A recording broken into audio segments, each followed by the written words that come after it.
Fala, humanos, como estão todos vocês? É o seguinte, meus queridos, pega seu caderno logo de cara, tá? Pega uma caneta e faça as anotações, dá uns pauses aí no meio dos vídeos, da videoaula, para você poder ter acesso ao conhecimento que você adquiriu, beleza? São importantes essas anotações e não deixa passar não, tá? Não deixa o caderno em branco não, realmente estou falando aqui que é algo importante para o seu aprendizado, tá? Você colocar isso em prática, relembrando, tá? Escrevendo, isso faz bem aí para a sua disciplina estudantil, beleza? Então vamos lá, a gente já viu algumas organelas passadas, né? A gente já viu membrana plasmática, a gente já viu a questão do citoplasma, né?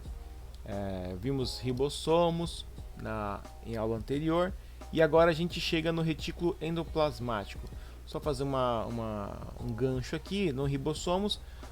Na aula de ribossomos foi citado, né, que eles podem estar soltos no citoplasma ou em algumas organelas. Deixa eu só colocar aqui meu celular ficar quietinho. Aí. Ou preso em algumas organelas. Quais são essas organelas, né? Eu não vou citar de novo para não embaralhar muita cabeça, não ter muito nome, mas uma delas é o retículo endoplasmático rugoso, tá? Como você está lendo aqui logo na introdução. Tá? Então, o rugoso é o tecido endoplasmático que tem os ribossomos presos nele. Tá? Então a gente vai entender. O retículo endoplasmático é uma organela, só que dependendo da situação, né, por ter ou não esses ribossomos, ele tem duas classificações. Uma parte é chamada de liso e a outra é rugoso. Então, algumas vezes você pode ver em alguns exercícios falando apenas da parte do retículo endoplasmático rugoso, e outros exercícios você pode ver o retículo endoplasmático liso, né, tratando como se fossem partes. Beleza? Então, bora lá. O que seria esse retículo endoplasmático, né? É um sistema de membranas que percorre o citoplasma, tá? Toda essa região ali que fora do núcleo e, obviamente, dentro da célula.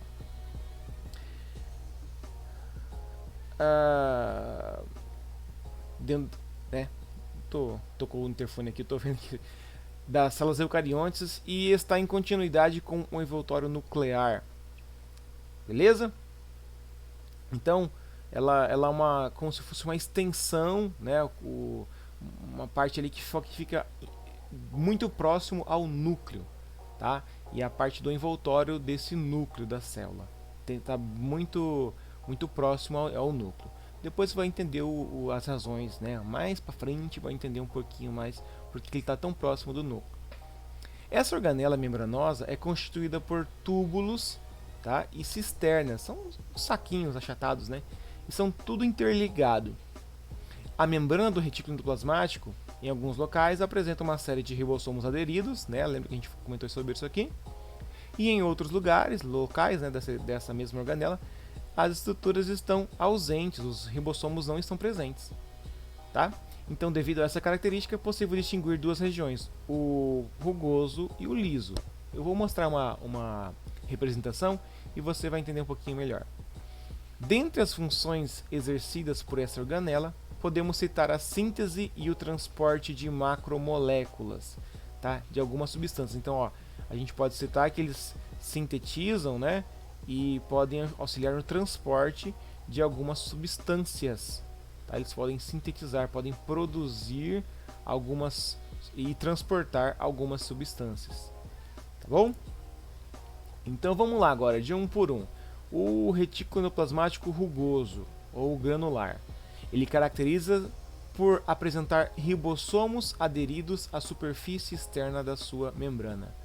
Tá vendo aqui, ó, o núcleo, né? Isso aqui não é a mesma organela, só que ele está envolvido aqui por esse retículo endoplasmático. Tá vendo que aqui, ó, nessa região tá todo pintadinho aqui, ó, todo aderido aqui, ó, como se fosse uma ferrugem, sei lá, um carrapicho, né? São os ribossomos presos nessa parte do retículo, tá bom? Cheio de membrana de tecido aqui, ó, dobradinho, né? Essa é a região que a gente chama de retículo endoplasmático rugoso ou granular, né? Porque tem esses grânulos, esses grãos aqui de ribossomos presos, tá bom? Os ribossomos presentes na membrana do retículo endoplasmático rugoso sintetizam proteínas. Você já percebeu que na aula passada que ribossomo faz síntese de proteína, tá? E essas proteínas são lançadas no interior da organela. Então o ribossomo produz proteína e joga lá dentro da organela. Aí que acontece, né?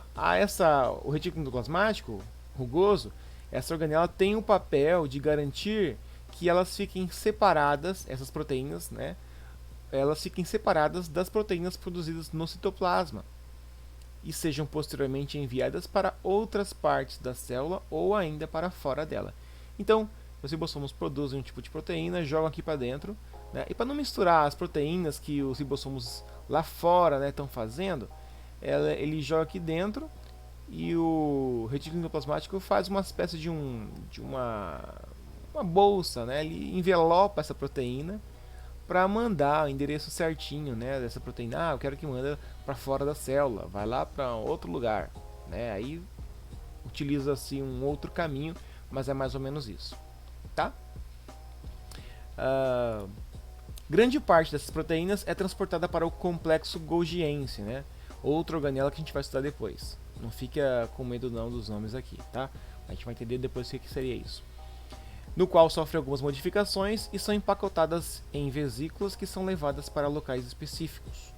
Tá? Então produz aqui a proteína, põe no pacotinho, joga para uma outra organela, a organela vai dar uma reajustada na proteína, né? Vai dar uma arrumadinha no envoltório e aí sim que vai mandar para os outros lugares que deve ser mandado.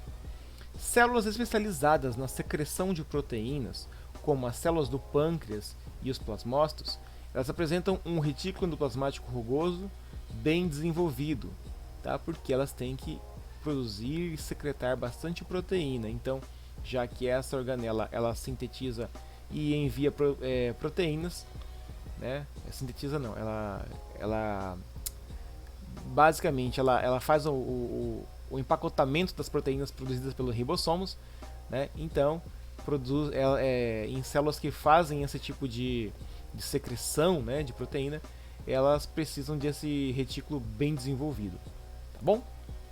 Agora o liso também é bem simples de ser lembrado, né?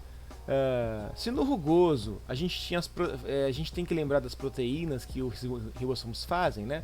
No liso é mais ou menos o seguinte: como eles não têm as proteínas, né, eles fazem outra função.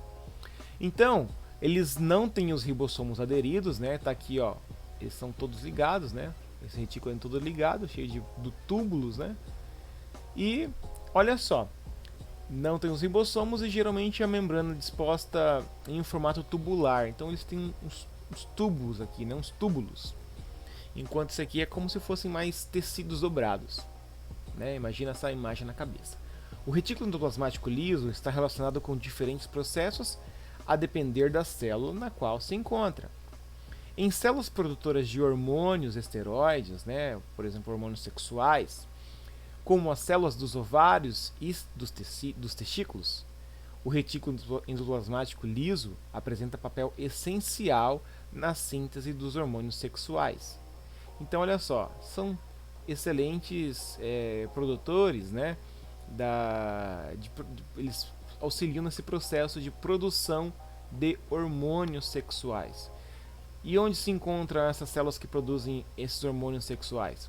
Estão nas gônadas, né? Nos ovários, no caso das mulheres, e nos testículos, no caso dos homens. Tá bom? Quem é responsável por isso, dentro de cada célula desses órgãos aqui, né? São o retículo endoplasmático liso.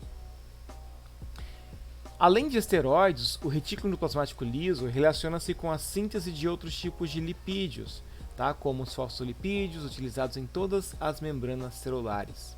A gente já viu membrana celular, né, a membrana plasmática, e ela utilizava esses fosfolipídios. Quem que sintetiza, quem que dá esses tijolinhos aqui para a célula poder crescer, né, fazer suas divisões e tudo mais?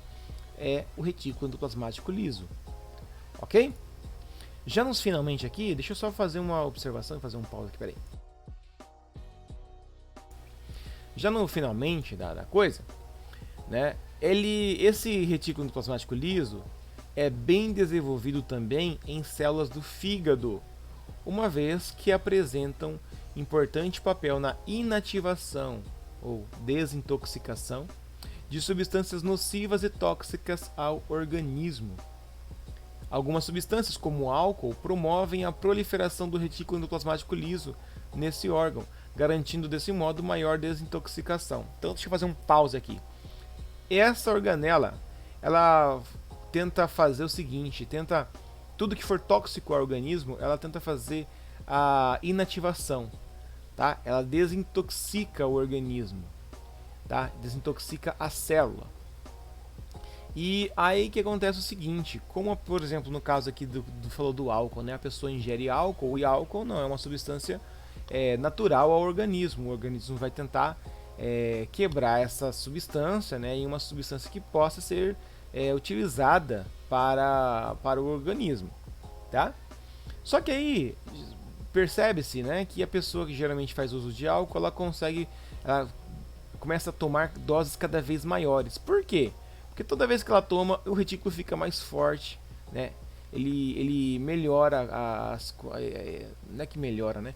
Mas ele tenta se esforçar, né? Ele sofre danos e tenta regenerar. E quando regenera-se, né? Ele vai ficando cada vez mais desenvolvido, tá?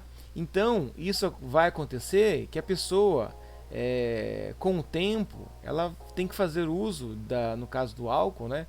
De dose cada vez mais alta para conseguir o efeito que ela quer, né? No caso, ela quer ficar mais bêbada, enfim, né? O que eu acho uma bobagem. Mas ela vai cada vez mais precisando tomar doses mais altas. O que, obviamente, chega uma hora que essas células aqui do fígado não vão aguentar todo esse baque, né? Essa dose muito alta, e vão entrar em colapso, né? A gente tem aí, por exemplo, a cirrose hepática, né? Mas basicamente quem faz a desintoxicação de drogas, tá, de remédios, né, é esse retículo endoplasmático liso. Tudo bem? Os queridos Projeçor, espero aí ter sanado qualquer dúvida. Se tiver alguma dificuldade, você manda mensagem para mim e a gente conversa melhor. Tá ok lá pelo WhatsApp. Forte abraço, corre lá nos formulários e fazer atividade. Valeu, falou e fui!